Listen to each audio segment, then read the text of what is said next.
Hello and welcome to Indus News live from Islamabad. I'm Jawad Tehami and these are the headlines.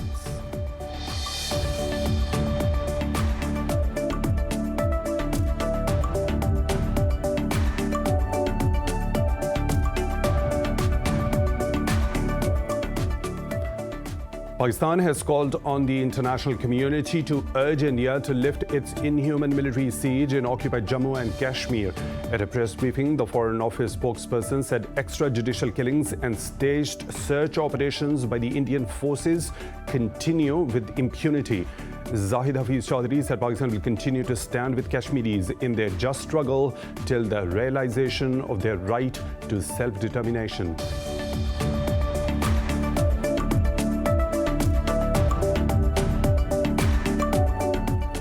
U.S. Secretary of State Antony Blinken says Vienna talks to revive the 2015 Iran nuclear deal cannot go on indefinitely.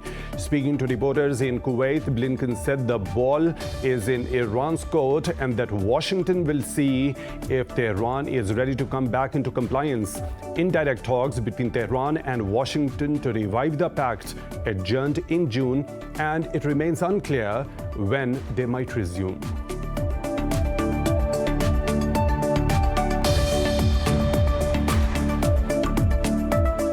In Niger, at least 18 civilians have been killed in a militant attack in a village bordering Mali and Burkina Faso. The latest attack comes after 14 civilians were killed in the same village on Sunday.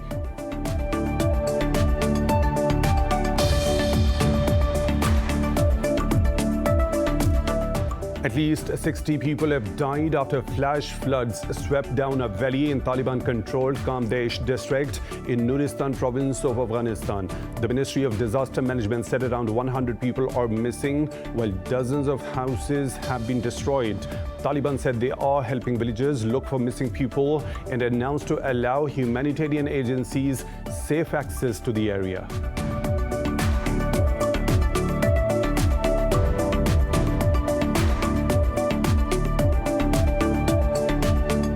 The U.S. has delivered 3 million doses of the Moderna coronavirus vaccine to Pakistan under the UN-led COVAX initiative. Pakistan is witnessing a sharp rise in Delhi infections and deaths as authorities decide to ban malls and air travel for those unvaccinated. Meanwhile, India's southern state of Kerala has announced a 2-day lockdown to stem the spread of infections. Globally, there are now more than 4.1 million deaths and more than 195 million infections.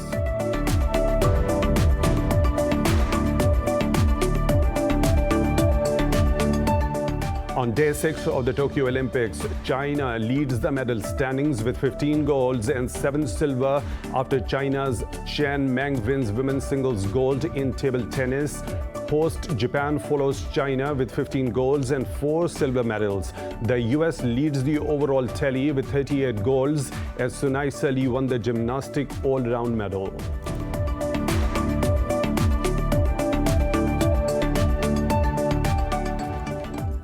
Those were the headlines and detailed stories. Right after a short break, stay tuned.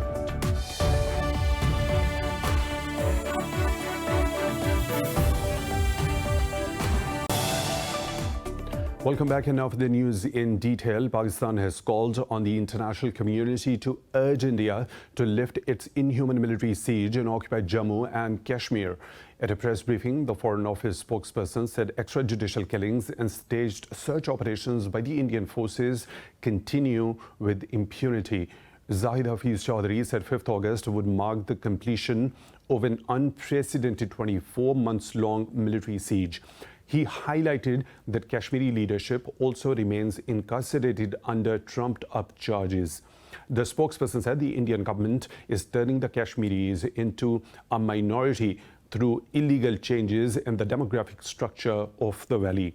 He added that Pakistan will continue to stand with Kashmiris in their just struggle till the realization of their right to self-determination.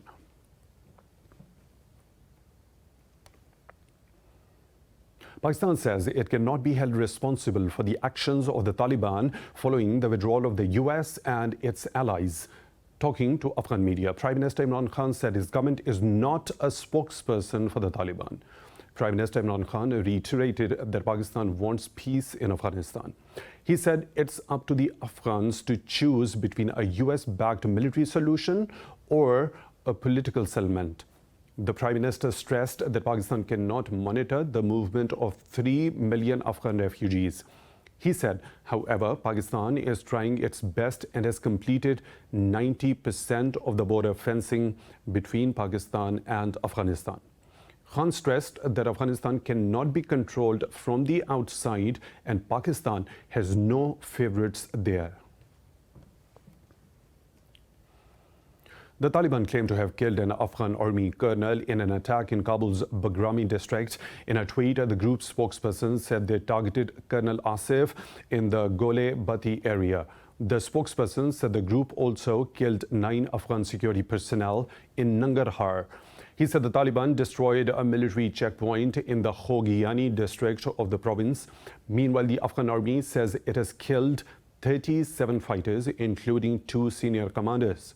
It said 35 Taliban have also been injured in an airstrike along the Jozjan-Sarepol highway.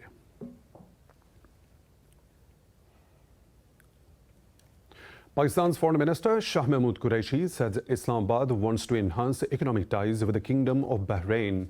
He was talking to Bahrain's Crown Prince, Deputy Supreme Commander, and Prime Minister Salman bin Hamad Al Khalifa in Manama. Qureshi, who is on a 2-day official visit to the country, said Pakistan is focused on economic development as per Prime Minister Imran Khan's vision. During the meeting, both sides also discussed affairs pertaining to the welfare of the Pakistani community in Bahrain. The prince appreciated Pakistani community's positive role in progress of Bahrain.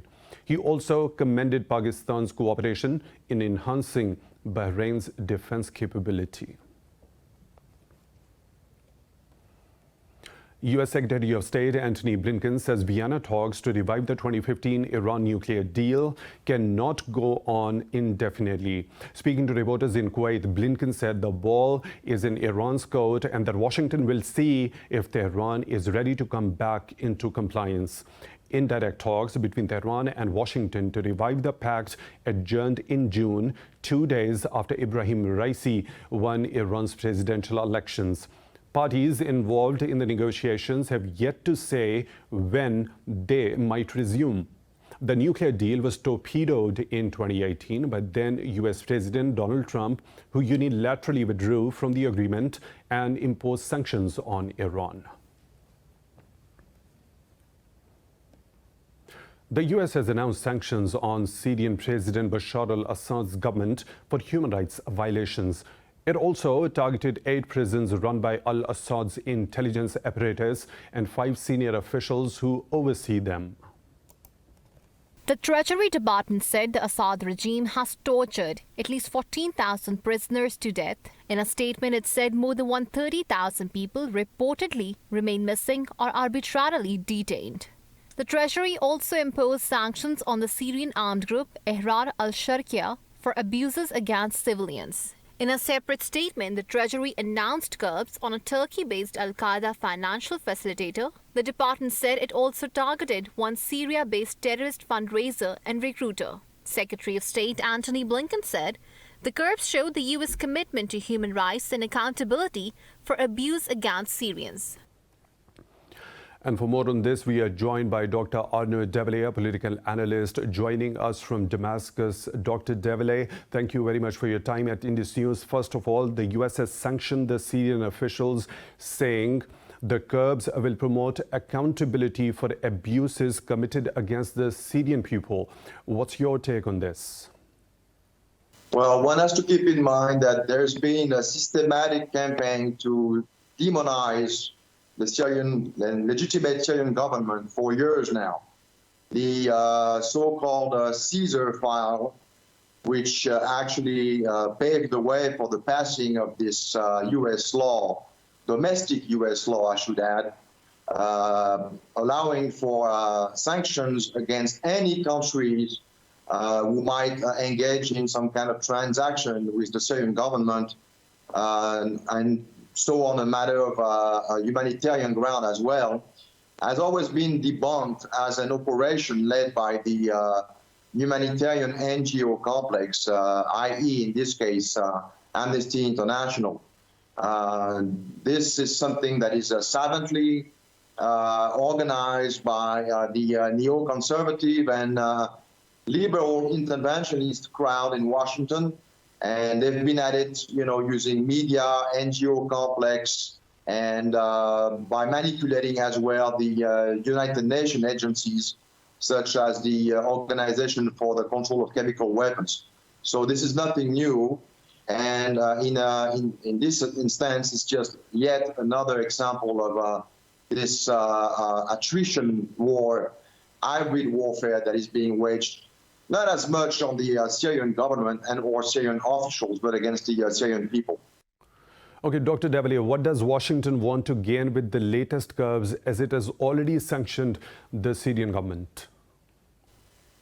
Well, the objective is always stated as such, basically that by putting pressure on the Syrian officials and Syrian organs of the state, they are trying to basically prevent the state, the Syrian state, from attending to its citizens' needs. And the hope is that over the long run, public opinion in Syria, but also in other countries where those sanction regimes are being imposed, the population will turn against their elected officials. And I want to remind our viewers that we've had a presidential election a couple of months ago, which was a ringing endorsement by the Syrian people of the way President Bashar al-Assad has handled and presided over the waging of the war of liberation from terrorism. So those attempts to try to drive a wedge between Syrian people, regular people, and its leadership will fail ultimately.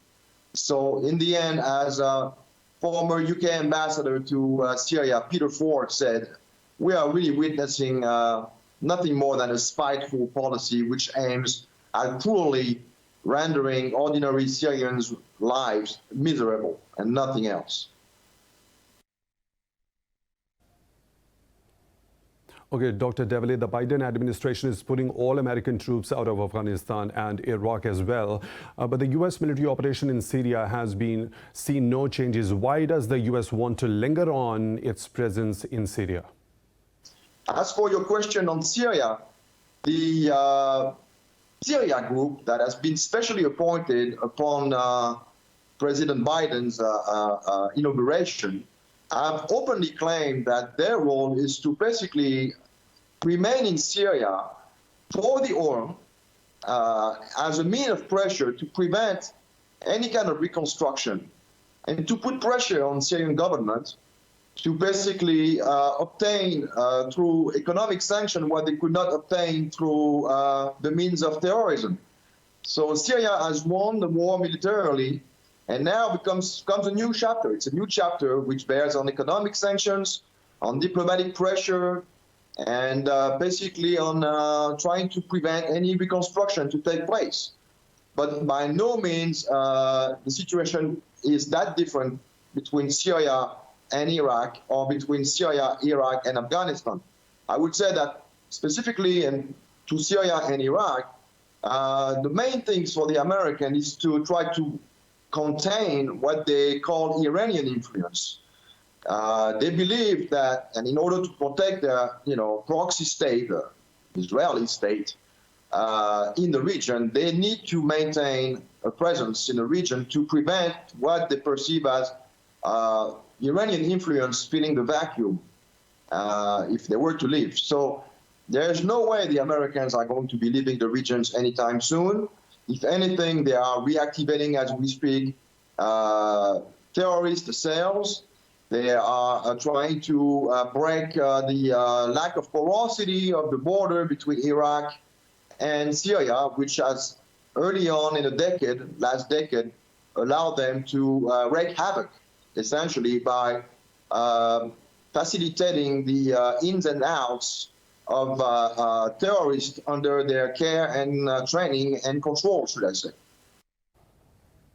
Dr. Arnaud De Villiers, thank you very much for talking to Indus News. We really appreciate that. And now moving on, Armenian Prime Minister Nikol Pashinyan has proposed permanent deployment of Russian troops along the border with Azerbaijan amid rising tensions. This comes as Baku said Armenian forces have violated the ceasefire deal and launched attacks in the Kalbajar region. The Azeri Defense Ministry said Armenian forces fired rifles and hand grenades at positions in Zailik village. In a statement, Baku says its armed forces retaliated and suppressed the shelling. Meanwhile, the U.S. State Department has condemned the recent clashes between Armenia and Azerbaijan. State Department spokesperson Ned Price urged the countries to uphold their ceasefire commitments. The Arab coalition says it has destroyed missiles and drones launched by Houthis towards Saudi Arabia. The coalition said Yemeni rebels launched 2 ballistic missiles and 1 explosive-laden drone towards Jazan city. The coalition said it is taking operational measures to protect civilians from terrorist attacks. The development comes just a day after the coalition intercepted 4 Houthi missiles and 2 drones. Meanwhile, U.S. envoy for Yemen Tim Lenderking met with his UN counterpart Muin Sherim. Lenderking voiced concern about Houthis' Marib offensive. In a tweet, Washington said both underscored the need for a nationwide ceasefire and renewed political talks.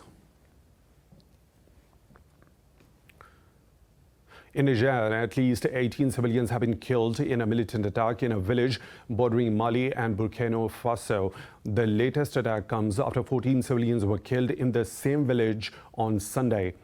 Bani Bango has been the scene of bloody attacks by militant groups linked to Al-Qaeda and the ISIS for years. In mid-March, an attack by suspected militants in the same district targeting a village market left 66 people dead. And on June 24, attacks on villages in Tondi Kivindi in a neighboring district killed 19 people.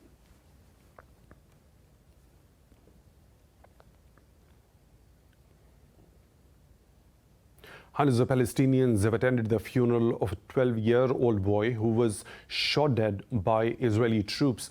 The Palestinian Health Ministry said Mohammed al-Alami was shot in the chest while traveling in a car with his father. Clashes erupted between protesting Palestinians and Israeli soldiers after the funeral. The Israeli military said its soldiers had opened fire on the vehicle over what they say was suspicious activity, which the Palestinians dispute. Al-Alami is the 3rd young Palestinian to die of wounds sustained by Israeli fire in days. Meanwhile, Israeli forces have detained 11 Palestinians, including a minor, from various parts of the West Bank.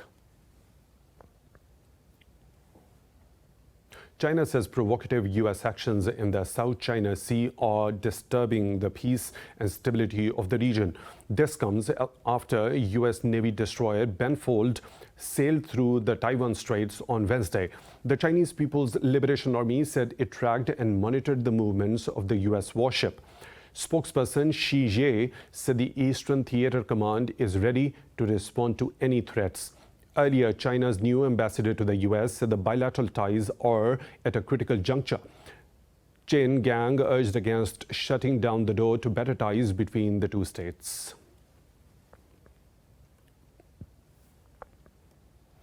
Russia says it is concerned over what it called the activity of the U.S. Special Services on its territory. A Kremlin spokesperson says it has been evident for a long time and is still ongoing. Spokesperson Dmitry Peskov reiterated that Moscow is not interfering in the electoral processes in America or any other country. Peskov said numerous investigations in the U.S. confirmed that Russia never interfered in polls. He was responding to President Joe Biden's statement that Russia is trying to meddle in the upcoming midterm U.S. elections. More stories to follow right after a short break. Stay tuned.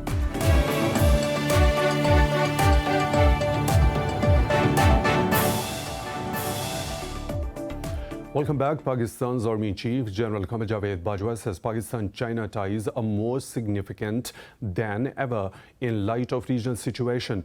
He was speaking to a ceremony to mark Chinese People's Liberation Army's 94th anniversary at the GHQ in Rawalpindi. General Bajwa said both countries stand together regardless of any international situation. Pakistan's army chief said our past and present testifies that we never give in to challenges. He said PLA and Pakistan Army are brothers in arms and their relationship will continue to contribute towards safeguarding our collective interests. Chinese Defense Attaché Major General Chen Wenrong said both countries will always stand together in safeguarding their national sovereignty and maintaining regional peace and stability. He added that China and Pakistan are iron brothers, all-weather friends and strategic partners. Chinese Ambassador Nong Rang, Defense Attaché Major General Chen Wenrong and other officials from the Chinese embassy also attended the event. Moving on, Brazil has reported more than 1,300 COVID-19 deaths for the second day in a row. The Latin American country also logged more than 48,000 new cases in the past 24 hours. Globally, the virus has claimed more than 4.1 million lives and infected over 195 million people. More in this report. The coronavirus pandemic continues to inflict a devastating toll. As the Delta variant sweeps through the world, the Pan American Health Organization said Argentina, Colombia, Cuba, Ecuador, and Paraguay have some of the world's highest weekly death rates.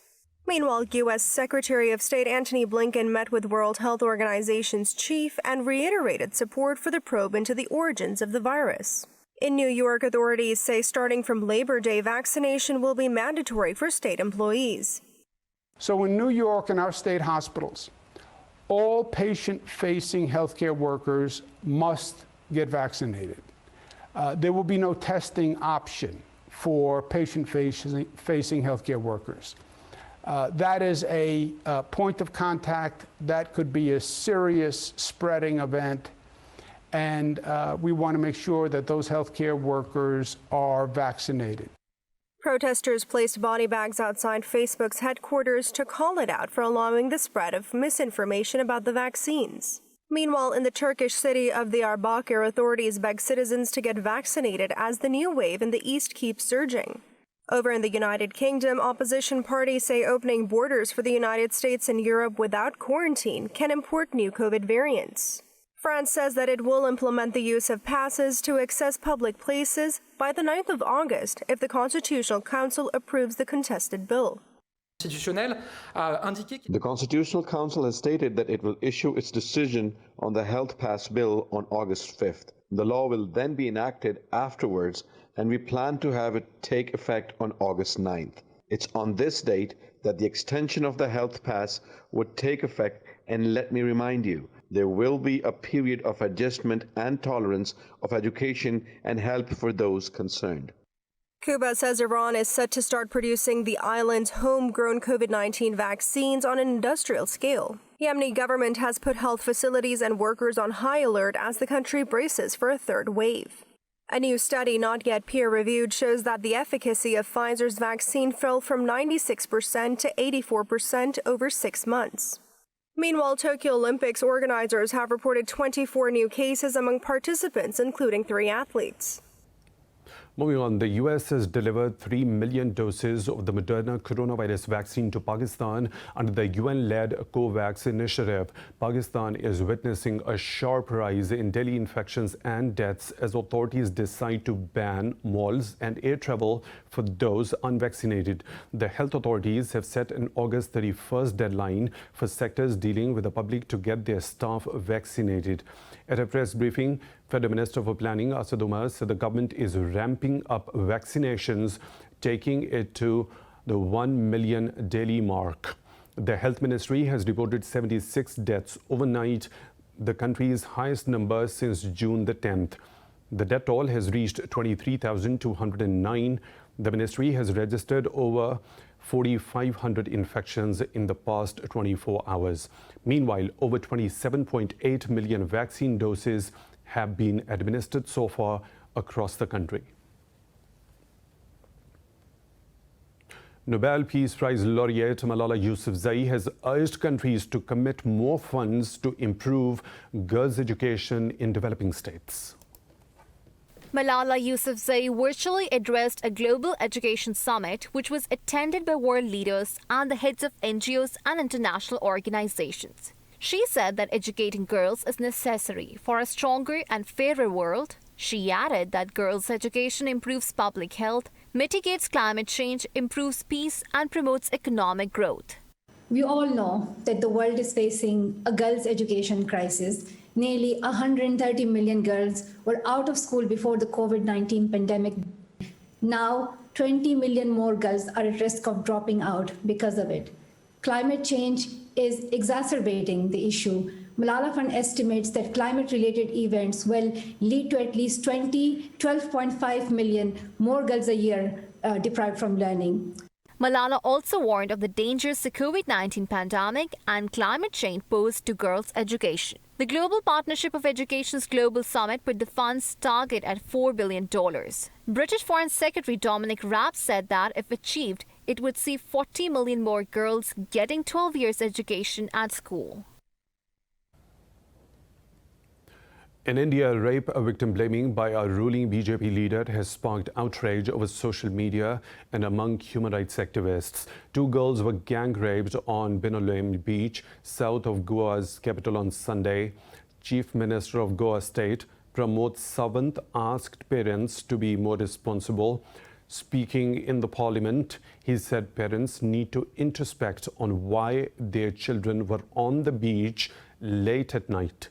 Sawant said the responsibility cannot be put on the government and police.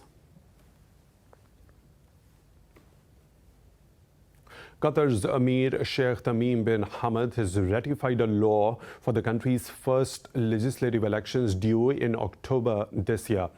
According to the law, voters will elect 30 members of the 45-seat Shura Council, and the Emir will appoint the rest of the 15. In a statement, the government's communication office said the members will have the same rights and duties, including approving the general policy of the government and budget. Only citizens aged 18 and above whose grandfather was born in the country are eligible to vote in the election. No specific day has been set for the voting yet. Qataris account for 10% of the 2.7 million population, most of whom are foreign workers. At least 60 people have died after flash floods swept down a valley in Taliban-controlled Kamdesh district in Nuristan province of Afghanistan.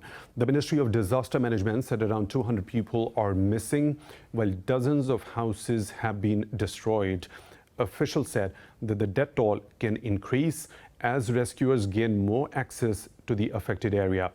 The Taliban said they are helping villagers look for the missing people and announced to allow humanitarian agencies safe access to the area. Flooding has become a routine summer tragedy in northern and eastern Afghanistan, where infrastructure is poor.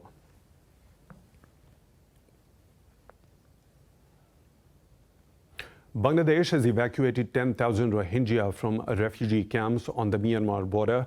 Officials said they took the step after monsoon landslides and flash floods killed at least 14 people. Officials said the refugees were relocated from hilly slopes around the Balu Khali camp in Cox's Bazar. About 7,000 local people outside the camps have also been moved to safety. Over 850,000 Rohingya refugees are packed into 34 camps in the Cox's Bazar. The area has received over 27 centimeters of rain since Monday.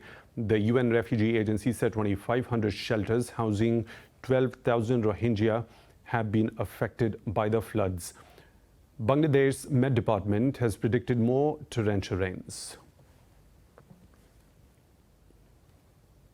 3 persons have died in a forest fire that is burning for a second day in southern Turkey.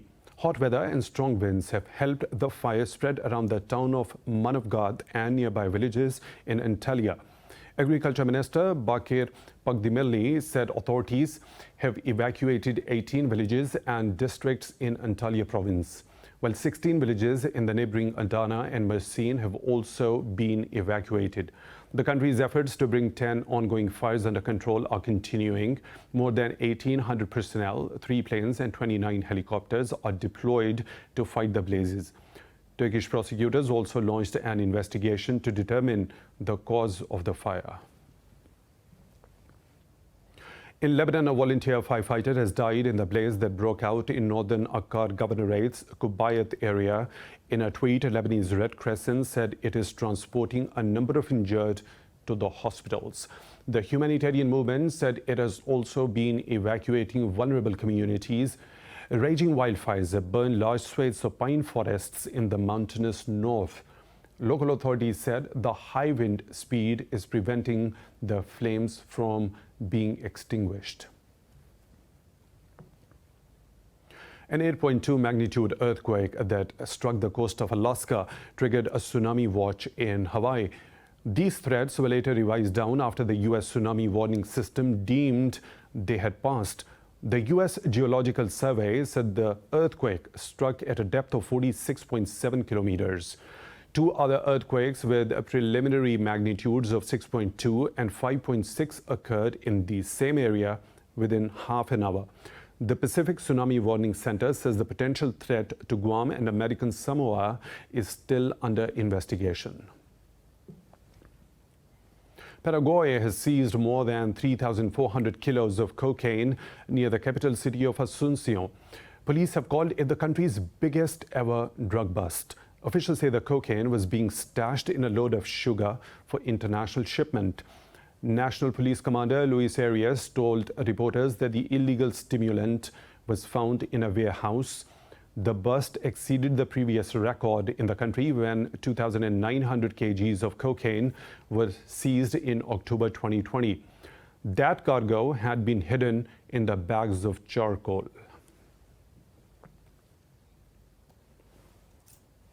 It's time for a short break. We'll be back with more stories. Stay tuned.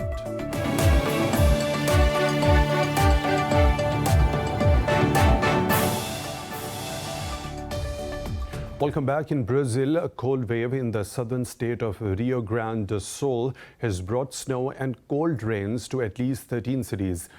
There were snowfalls in cities including São Francisco de Paula, Gramado, Carlos Barbosa, and Beige.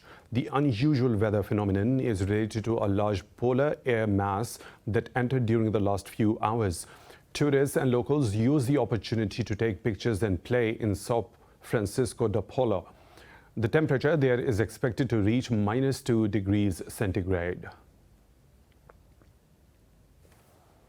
Now, China has successfully launched the Tianhe Io4 satellite from the Jiachuan Satellite Launch Center in northwest China. According to state media, the satellite was launched by a Long March 2D rocket, after which it entered the planned orbit. The satellite will primarily be used to conduct scientific experiments, land resource surveys, and map territory. The launch marks the 381st flight mission of the Long March rocket series.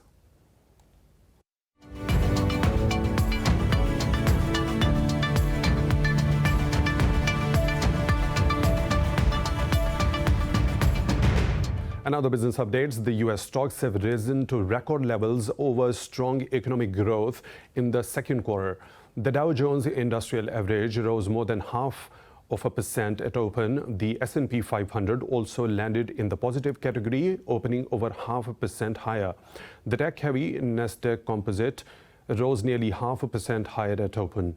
Meanwhile, oil prices have risen as crude stockpiles in the United States fell to their lowest since January 2020.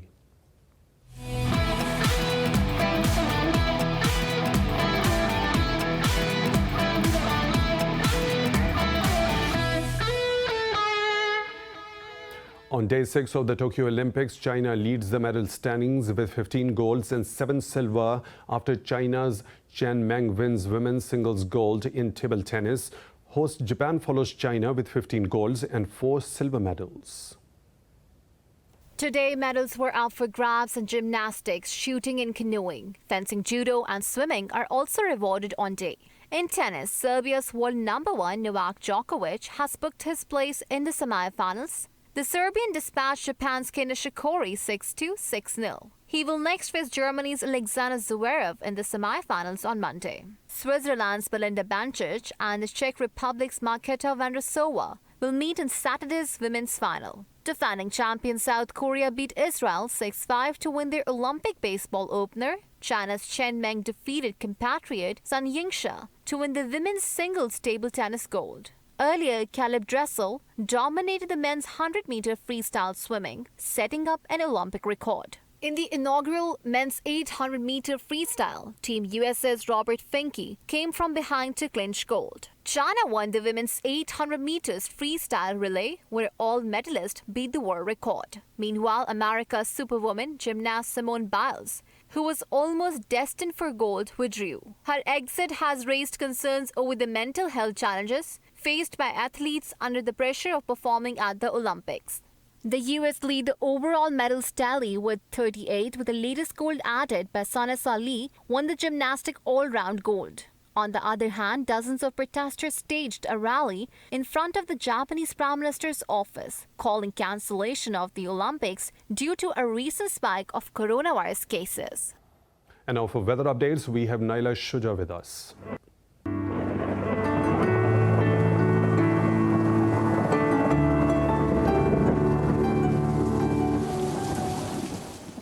Thank you. We're going to start off with Abu Dhabi, where the weather is expected to be extremely hot, with temperatures rising to 43 degrees Celsius. While in Amsterdam, the weather is partially cloudy and anticipated temperatures are at 19 degrees Celsius.